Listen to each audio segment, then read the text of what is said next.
오늘 우리에게 주시는 하나님의 말씀은 시편 97편 1절에서 12절 말씀입니다. 주님께서 다스리시니 온 땅아 뛸 듯이 기뻐하여라. 많은 섬들아 즐거워하여라. 구름과 흑암이 그를 둘러쌌다. 정의와 공평이 그 왕좌의 기초다. 불이 그 앞에서 나와서 에워싼 대적을 불사른다. 그의 번개가 세상을 번쩍번쩍 비추면 땅이 보고서 두려워 떤다. 산들은 주님 앞에서, 온 땅의 주님 앞에서 초처럼 녹아버린다. 하늘은 그의 의로우심을 선포하고 만 백성은 그의 영광을 본다. 조각된 신상을 섬기는 자는 누구나 수치를 당할 것이며 헛된 우상을 자랑하는 자들도 부끄러움을 당할 것이다. 모든 신들아 주님 앞에 엎드려라. 주님이 공의로우심을 시온이 듣고 즐거워하며 유다의 딸들이 기뻐 외칩니다. 주님은 온 땅을 다스리는 가장 높으신 분이시고 어느 신들보다 더 높으신 분이십니다. 주님을 사랑하는 사람들아, 너희는 악을 미워하여라. 주님은 그의 성도를 지켜주시며 악인들의 손에서 건져주신다. 빛은 의인에게 비치며 마음이 정직한 사람에게는 즐거움이 샘처럼 솟을 것이다. 의인들아, 주님을 기뻐하여라. 주님의 거룩하신 이름에 감사를 드려라. 오늘 시편 97편 말씀을 가지고 악을 미워하여라 하는 제목의 말씀을 나누려고 합니다. 10절 말씀을 읽으면서 마음이 굉장히 무거워졌습니다. 너희는 악을 미워하여라. 늘 듣던 말씀이고 어릴 때부터 뭐 영화를 보든 연극을 보든 뭐 만화책을 보든 소설을 보든 대부분의 주제가 권선징악이잖아요. 그러니 뭐 이상할 내용도 아니고 어려운 내용도 전혀 아닙니다. 너희는 악을 미워하여라. 그런데 이 말씀이 그렇게 마음에 무겁고 또 눌리는 거예요. 제 마음속에 성령께서 너는 정말 악을 미워하느냐 하는 질문 때문이었습니다. 여러분들도 너무나 잘 아는 말씀입니다. 악을 미워해야지요. 또 다 우리가 악을 미워하고 있지요. 그러나 실제로 여러분의 마음이 그러한지, 악을 내가 미워하는지 여러분 스스로를 한번 돌아봐야 됩니다. 이 시편 97편은 하나님이 온 세상을 다스리는 것으로 인하여 하나님의 백성들이 기뻐 뛰며 찬양하는 그런 시편입니다. 1절에 보면 주님께서 다스리시니 온 땅아 뛸 듯이 기뻐하여라. 많은 섬들아 즐거워하여라. 8절에 보면 주님이 공의로우심을 시온이 듣고 즐거워하며 유다의 딸들이 기뻐 외칩니다. 하나님이 온 세상을 다스리는 걸 알고 나면 당연히 기뻐 뛰며 즐거워하게 되겠죠. 근데 모든 사람이 그런 건 아닙니다. 악인들은, 하나님을 믿지 않는 악인들은 이건 심각한 일입니다. 너무너무 두려운 일입니다. 3절 말씀에 보면 불이 그 앞에서 나와서 애워싼 대적을 불사른다. 4절에 그의 번개가 세상을 번쩍번쩍 비추면 땅이 보고서 두려워 떤다. 5절에 산들은 주님 앞에서, 온 땅의 주님 앞에서 초처럼 녹아버린다. 하나님이 온 세상을 다스리는 것이 드러나면 그러면 사람들은 둘로 쫙 갈라집니다. 기뻐 뛰며 찬양하는 사람이 있는가 하면 정말 초처럼 녹아버리는 사람이 있습니다. 여러분들은 어느 쪽이십니까? 하나님이 다스리는 것에 대해서 기뻐 뛰며 찬양하는 사람들이십니까? 여러분 스스로가 여러분 자신을 가만히 한번 생각해 보시기 바랍니다. 하나님이 온 세상을 다스린다는 말씀을 읽을 때 내 마음이 기뻐 뛰는가? 늘 듣던 말씀, 성경을 읽으면 늘 그렇게 말씀하고 있는 거죠. 하나님이 세상을 다스린다고 그러더라. 이건 기뻐 뛰는 건 아니죠. 그렇게 들은 적이 있는 거죠. 무감각해져 버려 있다면, 그렇다면 여러분은 이 시편 말씀이 정말 여러분에게 매우 중요한 말씀이 됩니다. 혹시 여러분 중에는 두려워하는 사람도 있을 거예요. 하나님이 정말 세상을 다스리셔? 심판이 정말 있어? 그러면 내가 괜찮을까? 혹시 내가 심판받지는 않을까? 오늘 이렇게 예배 자리에 나오셨지만 여전히 그런 생각하고 계신 분들도 계실 겁니다. 이 차이가 어디서 오는 걸까요? 여러분의 마음속에 진짜 악을 미워하는지 아닌지에 따라서 하나님의 다스림에 대한 반응이 확 달라집니다. 여러분, 하나님이 온 세상을 통치하는 두 가지 기초가 있는데 하나는 정의와 또 하나는 공평입니다. 2절 말씀에 보면 정의와 공평이 그 왕자의 기초다 그랬습니다. 얼핏 보면은 모든 사람들이 다 정의와 공평을 다 좋아하는 것 같습니다. 어떤 사람이 불의한 일을 하는 것을 보면 그러면 여기저기서 분노의 말이 터져 나옵니다. 누가 조금이라도 특혜를 받는 것을 알고 나면 그러면 다들 화를 냅니다. 우리는 정의와 공평을 대단히 중요하게 생각합니다. 그러나 이것은 힘이 없을 때 하는 이야기. 우리가 힘을 가지고 나면 문제가 달라집니다. 그때는 이익이 더 중요합니다. 내게 이익이 된다면 불의한 일, 불법도 얼마든지 받아들입니다. 내가 특혜를 받는다. 자랑할 일입니다. 자랑. 얼마나 사람이 이중적입니까? 네. 우리가 진짜 악을 미워하는 게 아닙니다. 우리는 악을 좋아합니다. 힘이 없어서, 돈이 없어서 악을 행하지 못하는 것뿐이고, 사람들이 알면 비난할까봐 겉으로 내가 악을 미워하는 것처럼 보이는 거지, 속으로는 은밀한 죄를 즐기고 나는 특별한 대우를 받고 싶고, 그리고 내 속에는 이 세상에 탐심과 욕심이 가득하고 우리 속에는 거짓이 많습니다. 앤토니 멜로라고 하는 사람이 쓴 책에 보면 어떤 사람이 다이아몬드를 주었습니다. 근데 그 마을에는 법이 있는데 누가 이렇게 물건을 주우면 광장에서 사람들 앞에서 큰 소리로 주인이 있는지 물어보라는, 잃어버린 주인이 혹시 있는지 사람들에게 큰 소리로 외치라는 거예요. 그런데도 주인이 나타나지 않으면 그러면 그걸 습득한 사람이 자기 것 삼을 수 있다. 그런 법이 그 마을에 있었습니다. 이 사람이 고민을 했습니다. 그리고는 한밤중에 모두 다 잠이 든 시간에 그는 마을 광장에 나갔습니다. 그래서 큰 소리로 다이아몬드 잃어버린 사람이 있습니까? 하고 외쳤습니다. 그때 어떤 사람이 잠을 자지 않고 있다가 누가 바깥에서 큰 소리를 지르니까 문을 열고 무슨 말을 했습니까? 당신하고 아무 상관없어요. 내가 속이 답답해서 한번 소리친 것뿐이에요.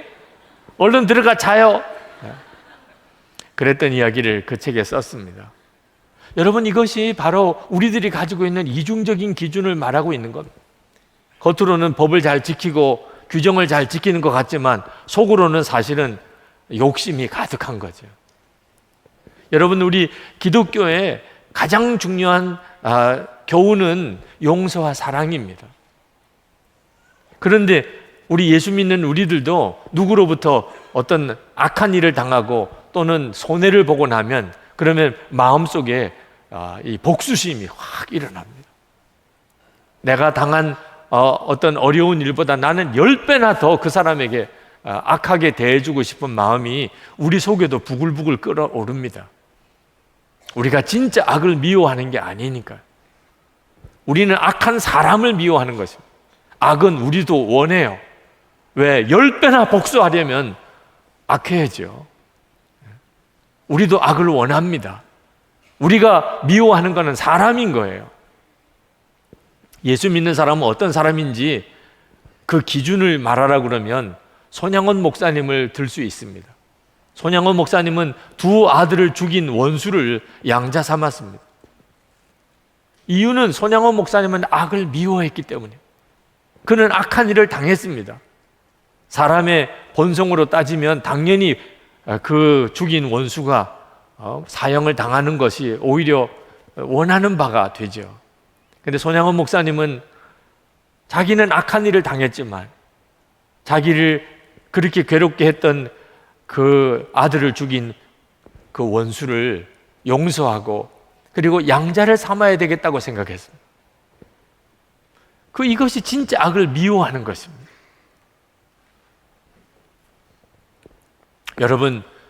여러분들은 정말 그렇습니까? 예수를 믿으시고 여러분들 안에 악이 미워졌습니까?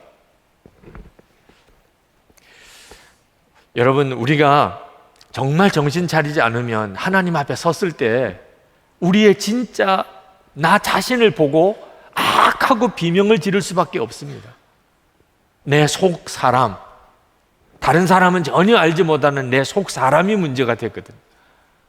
내 속으로는 악을 좋아하고 내 속으로는 안갚음하기를 좋아하고 내 속으로는 거짓이 있고 내 속에는 탐심이 있고 내 속은 음란하고 하나님이 그걸 모르실까요? 우리가 하나님 앞에 섰을 때 비로소 우리 속이 드러나게 됩니다. 여러분, 우리가 예수를 믿고 구원을 받았다고 할 때는 절대로 애매한 구원을 받은 게 아닙니다. 우리가 죽고 난 다음에 천국에 가봐야 내가 진짜 구원 받았는지 안 받았는지 그때 가서는 아는 게 아닙니다. 우리의 구원은 너무나 확실한 구원입니다. 우리가 이 세상 사는 동안에 우리 스스로가 분명히 압니다. 내가 구원 받았다는 사실. 그걸 뭘 보고 아는 거죠? 마음이 바뀌어버렸어요. 내 마음이 완전히 바뀌어버렸습니다. 전에는 하지 말아야 될 것이 하고 싶고 해야 될 것은 하기 싫었습니다. 우리 인생이 이렇게 힘들고 망가진 이유는 다 그 이유 때문입니다. 하지 말아야 될 것은 그렇게 하고 싶고 해야 되는 일은 그렇게 하기 싫은 겁니다. 이게 타락한 본성입니다. 그런데 예수를 믿고 난 다음에 어떻게 변했습니까? 악이 미워지는 거예요. 의롭게 사는 게 좋은 거예요. 하기 싫은 것, 하지 말아야 될 것은 하기 싫습니다. 해야 되는 일은 하고 싶어져요. 예수를 믿으면 마음이 완전히 뒤집어집니다. 그래서 우리가 알아요. 아, 내가 구원받았구나. 여러분, 이것을 절대로 여러분이 소홀히 여기시면 안 됩니다. 우리는 본성상 악을 사랑하는 자입니다. 악을 사랑하기 때문에 악하면 안 된다, 악한 일을 하지 마라, 그런 말을 수도 없이 들어도 우리는 악한 일을 하게 되는 거죠. 우리 속에 악을 사랑하는 것이기 때문에. 그러므로 악이 미워진다는 것은 기적 중의 기적입니다. 우리 인생이 완전히 바꾸어지는 시작입니다. 이런 변화는 노력해서 결심해서 배워서 되는 게 아닙니다. 전적으로 하나님이 하시는 일입니다. 하나님께서 우리의 마음을 뒤집어 놓으시려고 예수를 믿는 우리에게 성령을 보내주셨습니다.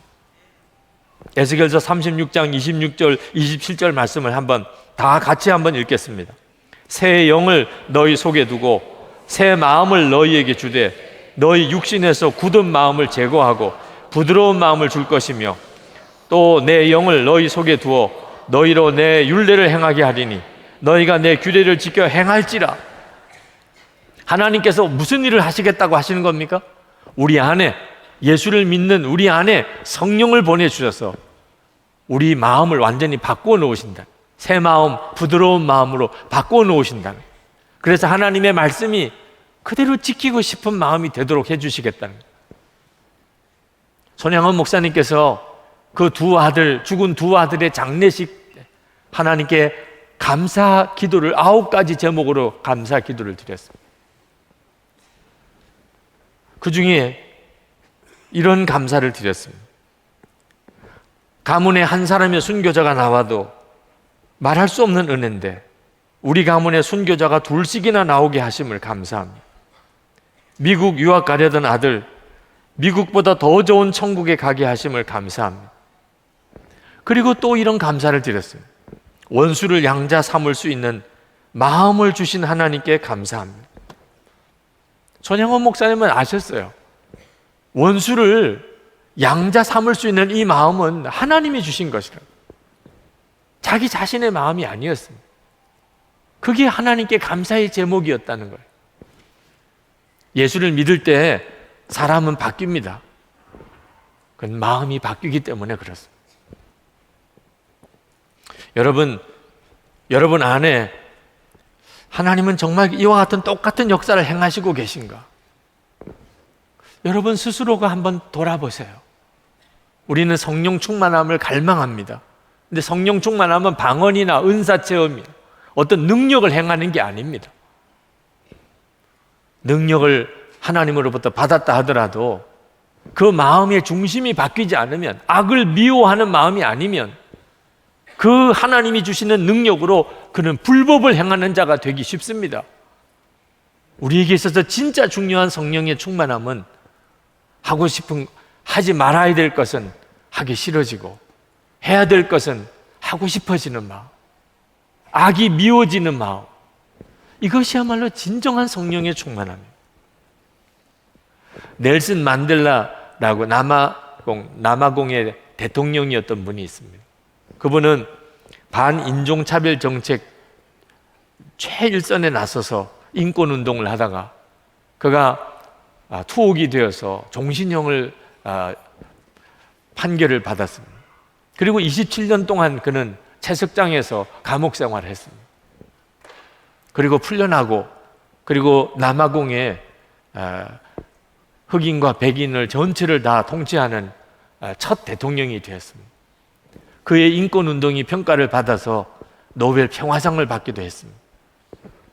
이 넬슨 만델라가 대통령 취임식을 할 때 자기 간수들, 그렇게 자기를 괴롭혔던 간수를 VIP로 초청을 했습니다. 그리고 자기가 대통령 연설을 하려고 나설 때 자기 간수들에게, 앉아있는 간수들에게 인사를 했습니다. 함께 있었던 미국의 대통령 클린턴 대통령이 당신은 저 간수들이 밉지 않습니까? 그렇게 질문했습니다. 그랬었죠. 저도 그들이 굉장히 미웠죠. 그런데 어느 날 제가 채석장에서 돌을 깨는데 갑자기 그런 생각이 들었습니다. 내 마음과 정신 외에 모든 것을 저들이 다 뺏어가고 있습니다. 내게 남은 것은 내 마음과 정신입니다. 그런데 내 마음 속에 그 사람들을 미워하는 마음을 내가 갖는다면 그들은 내 마음까지 뺏어가는 것이 되겠습니다. 그래서 그때부터 나는 그들을 미워하지 않기로 했습니다. 아니, 그때는 그랬다 하더라도 당신이 추록할 때는 그들이 증오가 되지 않았습니까? 물론 그때도 그랬죠. 그러나 제가 추록하고 난 다음에 내가 마음으로 다시 그들을 미워하게 된다면 나는 여전히 내 마음은 감옥 속에 있는 것과 같게 되잖아. 그래서 나는 그들을 더 이상 미워하지 않기로 했습니다. 그리고 대통령 취임식 날 그들을 오히려 귀빈으로 초청을 했습니다. 여러분, 어떻게 이 일이 가능하지? 그가 이렇게 이야기를 했습니다. 길고도 긴 감옥 생활 중에 하나님께 늘 감사를 했고, 하늘을 보고 감사하며, 땅을 보고 감사하며, 물을 마시면서 감사하며, 음식을 먹을 때도 감사했으며, 강제 노역을 할 때도 감사했습니다. 하나님이 하시는 것입니다. 여러분, 우리가 정말 이렇게 살기 위해서 예수님이 우리를 구원해 주신 것입니다. 하나님을 믿는 것은 우상 숭배하는 것과 다릅니다. 7절 말씀에 조각된 신상을 섬기는 자는 누구나 수치를 당할 것이며 헛된 우상을 자랑하는 자들도 부끄러움을 당할 것이다. 여러분, 우상 숭배하는 것, 하나님을 믿는 것 무슨 차이가 있습니까? 우상 숭배자들은 삶이 어떠냐에 대해서 별 상관이 없습니다. 그 신을 잘 섬기면 복을 받는다는 것입니다. 그런데 하나님은 그렇지 않습니다. 어느 목사님이 동남아 어느 나라에 갔다가 아침에 일어나서 호텔의 창문을 이렇게 내려다 보니까 그 사거리에 사당이 하나 있는데 많은 사람들이 그 앞을 지나가면서 경건하게 절을 하면서 향을 피우더랍니다. 여기 나라 사람들은 굉장히 종교성이 강하구나, 그런 생각이 들었습니다. 그런데 참 어처구니 없게도 그렇게 사당에서 경건하게 절을 하던 사람들이 조금만 더 나가서는 관광객들에게 음란한 사진을 팔고, 그리고 가짜 금시계를 팔고, 그리고 매춘부를 소개하고, 그런 일을 하고 있는 거예요. 여러분, 이것이 우상숭배인 것입니다. 그들은 자기가 섬기는 신에게 아주 경건하게 그렇게 예를 다합니다. 누가 만약에 그 사당을 조금이라도 훼손시키면 그들은 아마 목숨을 걸고 달게 될 것입니다. 그렇지만 그들 속에는 여전히 탐심이 있습니다. 그 탐심을 버리지 않습니다. 자기의 욕심을 충족시켜주는 신이라고 생각합니다. 예수를 믿는 우리는 달라야 하잖아요. 여러분, 오늘 우리가 이렇게 예배를 드리고 그리고 예배 끝나고 돌아가면서 여전히 우리 속에 악이 있다면, 내가 은근히 죄를 사랑하고 악을 즐기고 있다면 우리는 우상숭배자와 다를 게 아무것도 없습니다. 여러분, 하나님은 어떤 하나님이라고 그랬습니까? 8절 말씀에 주님이 공의로우심을 시온이 듣고 즐거워하며 유다의 딸들이 기뻐 외칩니다. 우리가 왜 하나님을 믿습니까? 하나님은 공의로우신 하나님이시기 때문에. 그 하나님을 즐거워할 수 있는 사람은 누굽니까? 악을 미워하는 사람일 것입니다. 그저 우리가 오늘 하나님 앞에 빌면 하나님이 우리에게 복을 주시는 그런 하나님이 아니십니다. 하나님은 공의로우신 하나님이시니까. 우리가 악을 미워하는 자이면 우리는 하나님의 영광 가운데 참여할 수 있을 뿐입니다. 그래서 하나님을 믿는 우리에게 악을 미워하라고 말씀하시는 겁니다. 그러나 우리 가운데 임하신 주님께서 우리에게 악을 미워하라고만 하신 것은 아닙니다. 여러분, 도대체 어떤 사람이 오른뺨을 때리는데 왼뺨도 돌려댈 수 있으며 속옷을 달라고 하는데 겉옷까지 줄 수 있는 사람이 도대체 누가 있겠습니까? 우리에게 그저 악을 미워하라고 하시면 우리가 그걸 어떻게 지킬 수 있습니까? 우리 안에 오신 주님은 우리에게 악을 미워하라고 말씀하실 뿐만 아니고 그렇게 할 수 있는 능력도 되어주시는 분이십니다. 우리 주님이 우리로 하여금 악을 미워하게 해주십니다. 시편 기자는 10절에서 악을 미워하여라 하기 전에 주님을 사랑하는 사람들아 라고 말했습니다. 주님을 사랑하는 사람들이어야 악을 미워할 수 있다는 것입니다. 여러분, 이 사실을 절대로 잊으시면 안 됩니다. 우리가 어떻게 악을 미워하게 되는 겁니까? 주님을 사랑하게 되었기 때문입니다. 하나님을 사랑하는 사람은 악을 미워하게 됩니다. 하나님을 아는 사람, 하나님을 믿는 사람 아니고 하나님을 사랑하는 사람, 그러면 마음에 악이 미워지게 됩니다. 그러면 주님이 우리를 지켜주십니다. 악인의 손에서 우리를 건져주십니다. 10절 말씀 하반절에 보면 주님은 그의 성도를 지켜주시며 악인들의 손에서 건져주신다. 주님이십니다. 우리를 악한 자의 손에서 건져주실 분은 주님이십니다. 우리가 주님을 사랑하면, 그러면 우리 속에 악을 미워하게 되고, 그러면 악한 자가 우리를 만지지도 못하게 됩니다.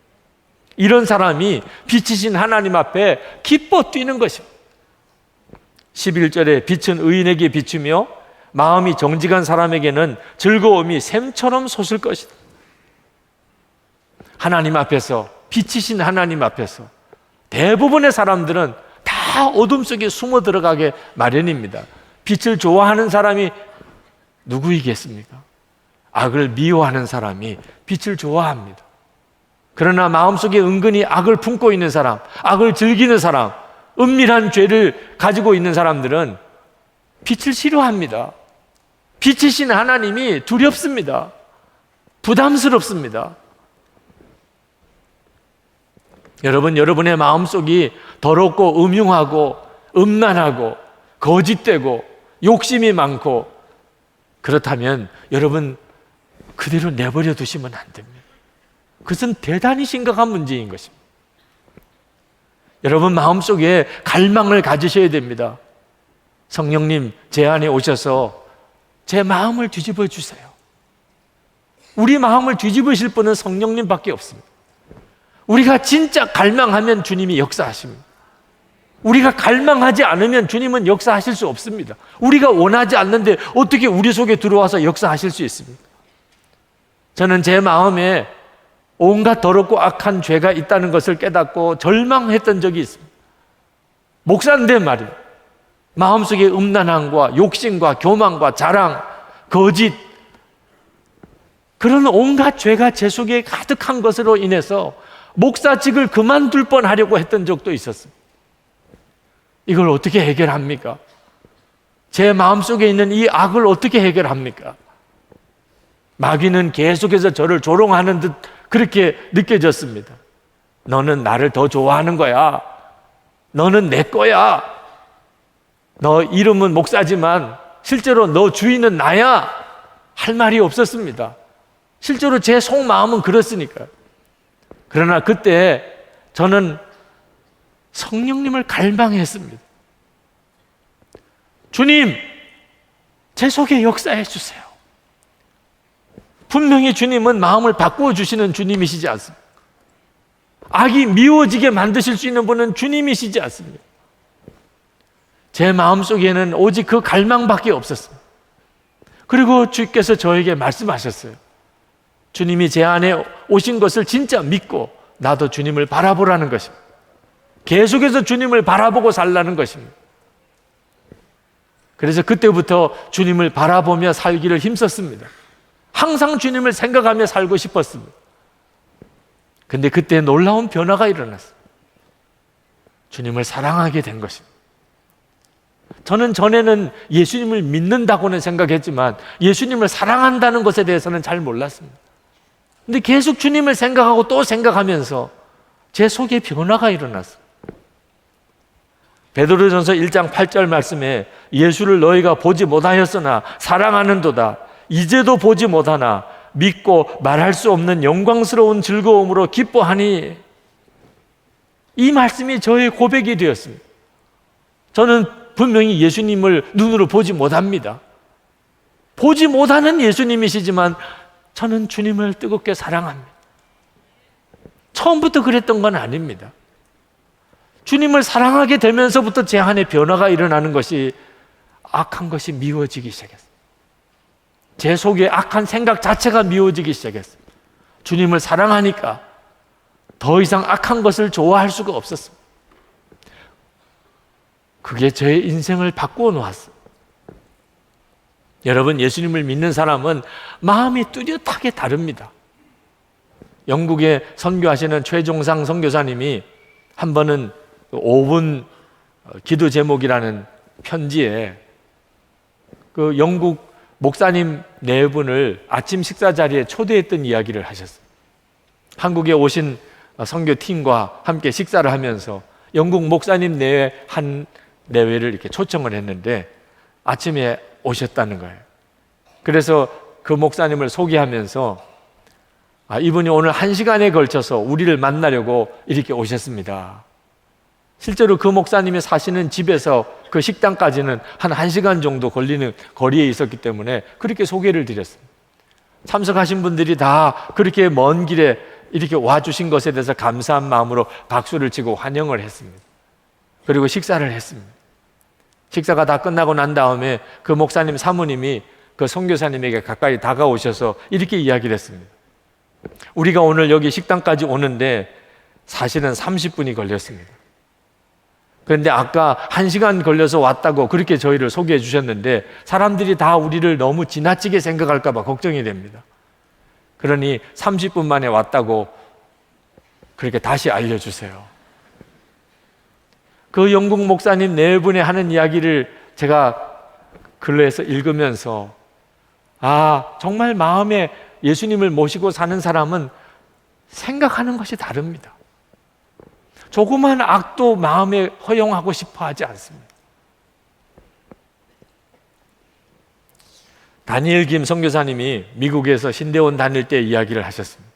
어느 날 새벽 1시에 어느 친구가 전화를 했습니다. 왜 그러냐고 했더니 꼭 만나서 의논할 일이 있다는 겁니다. 내일 아침에 그러면 만나자고. 아니라 지금 꼭 만나야 된다는.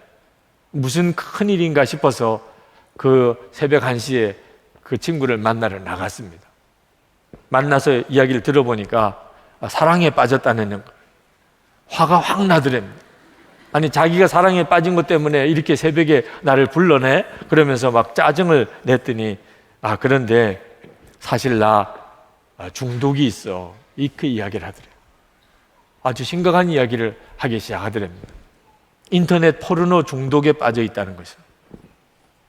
그런데 아주 사랑스럽고 귀하고 순결한 어떤 자매를 만났다는 거예요. 근데 나같이 이렇게 더럽고 음란한 것이 어떻게 그런 여인에게 사랑한다고 결혼해달라고 말할 수 있겠는가 하는 거예요. 선교사님도 그 이야기를 듣고 보니까 참 난감하고 어떻게 조언을 해줘야 될지 모르겠더래. 그냥 숨기고 결혼하라고 할지 아니면 너가 깨끗하게 떠나라고 해야 될지 별로 특별한 도움을 주지 못하고 그렇게 헤어졌습니다. 1년 뒤에 다시 만났어요. 그때가 너무 궁금해서 어떻게 되었냐고 물었습니다. 야, 너 그때 그 중독 어떻게 됐냐? 그거 없어졌어. 아니 도대체 한번 중독에 빠지면 헤어나오기가 어려운데 어떻게 그렇게 다 그 중독이 다 사라졌느냐? 자기가 존경하는 어느 교수님을 찾아갔답니다. 그리고 자기 사정을 이야기를 드렸어요. 그 교수님이 이렇게 조언을 해주더랍니다. 내가 사랑하기를 원하는 그 여인을 마음을 다해서 사랑해봐. 그 여인을 사랑할 수는 있잖아. 그녀를 위해 편지를 쓰고 돈을 모아 꽃다발과 선물을 사주고 노래를 만들어 연주도 해줘봐. 마음을 다해서 한번 사랑해봐. 그 교수님이 그렇게 조언을 해주더래요. 그래서 그는 정말 그 여인을 진심으로 사랑하게 되었습니다. 그리고는 그 중독에서 떠난 거예요. 그 죄가 끊어졌습니다. 여러분, 우리가 예수님과 사랑하는 관계로 초청받았어요. 여기 계신 여러분 모두가 다 그렇습니다. 이거는 정말 황홀한 초청입니다. 우리가 그냥 예수님을 믿는 게 아니고 예수님과 사랑하게 되는 관계로 초청을 받은 것입니다. 여러분, 이 복을 놓치시면 안 됩니다. 제가 군목에 훈련 받으려고 들어갔을 때 제 아내와 약속을 했습니다. 여보, 우리가 서로를 위해서 기도한다고 하지만 사정을 잘 모르면 기도하기도 어려우니 우리 이제부터 매일 일기를 써서 편지로 주고받읍시다. 그래서 그때부터 저는 군 훈련 중에 매일 그날 일기를 쓰고 그리고 편지를 그 다음날 붙였습니다. 그리고 제 아내의 일기가 그 며칠 뒤에 계속 오기 시작했습니다. 저희들은 그렇게 군 훈련 기간에 몇 개월을 보냈습니다. 저는 훈련 끝나고 제 아내를 위해서 그날 일기를 쓰는 것이 전혀 힘들지 않았습니다. 그것은 저에게 있어서 어떤 회복과도 같은 시간이었어요. 그리고 그 훈련 기간 동안 저와 저의 아내는 일기를 서로 주고받으면서 진짜 부부의 하나됨을 경험할 수 있었습니다. 어떤 분들은 영성일기 쓰는 것을 힘들다고 이야기하는 분들을 보았습니다. 이유는 하나입니다. 아직 주님을 그렇게 뜨겁게 사랑하는 단계에 이르지 못했기 때문에 그렇습니다. 영성일기는 절대로 힘든 게 아닙니다. 여러분, 정말 주님과 사랑에 빠지고 싶으신 분들은 제가 아주 좋은 방법을 가르쳐 드립니다. 늘 주님을 바라보며 연애 편지 쓰는 기분으로 매일 저녁에 주님을 얼마나 의지했는지를 그냥 기록해 보시기 바랍니다. 매일 그렇게 해보시기 바랍니다. 우리만 주님을 사모하는 게 아닙니다. 주님은 우리를 더 사모하십니다. 주님을 사랑하게 됩니다. 그냥 믿는 것과 주님을 사랑하는 것은 엄청나게 다른 것입니다. 그때 일어나는 변화가 악이 미워지는 것입니다. 더 이상 악하게 살고 싶지 않습니다. 마음속으로라도 품고 싶지 않습니다. 12절 말씀, 의인들아 주님을 기뻐하여라. 주님의 거룩하신 이름에 감사를 드려라. 여러분, 이 말씀이 자기에게 해당된다고 고백할 수 있는 사람은 정말 복 있는 사람입니다. 의인아 주님을 기뻐하여라. 아, 이것이 내 고백이구나. 이럴 수 있는 사람은 정말 복 있는 사람입니다. 오늘 여러분들이 다 그와 같은 고백이 되실 수 있게 되기를 축복합니다. 우리 기도합시다. 여러분, 하나님은 여러분들을 예수 믿게 하신 이유는 여러분의 마음이 완전히 바꾸어지게 하기 위해서 그렇습니다. 하지 말아야 될 것은 하기 싫어지는, 해야 되는 일은 하고 싶어지는 것. 그러면 뭐가 문제가 되겠습니까? 주님, 제 심령에 그 역사가 일어나게 해 주옵소서. 제 속에 악이 미워지는 그 역사가 일어나게 해 주옵소서. 그리고 저를 통해서 우리 가족들이 다, 내 주변에 있는 모든 이들이 다 하나님을 알고 믿을 수 있게 해 주옵소서. 우리 다 같이 큰 소리로 통성으로 기도하겠습니다.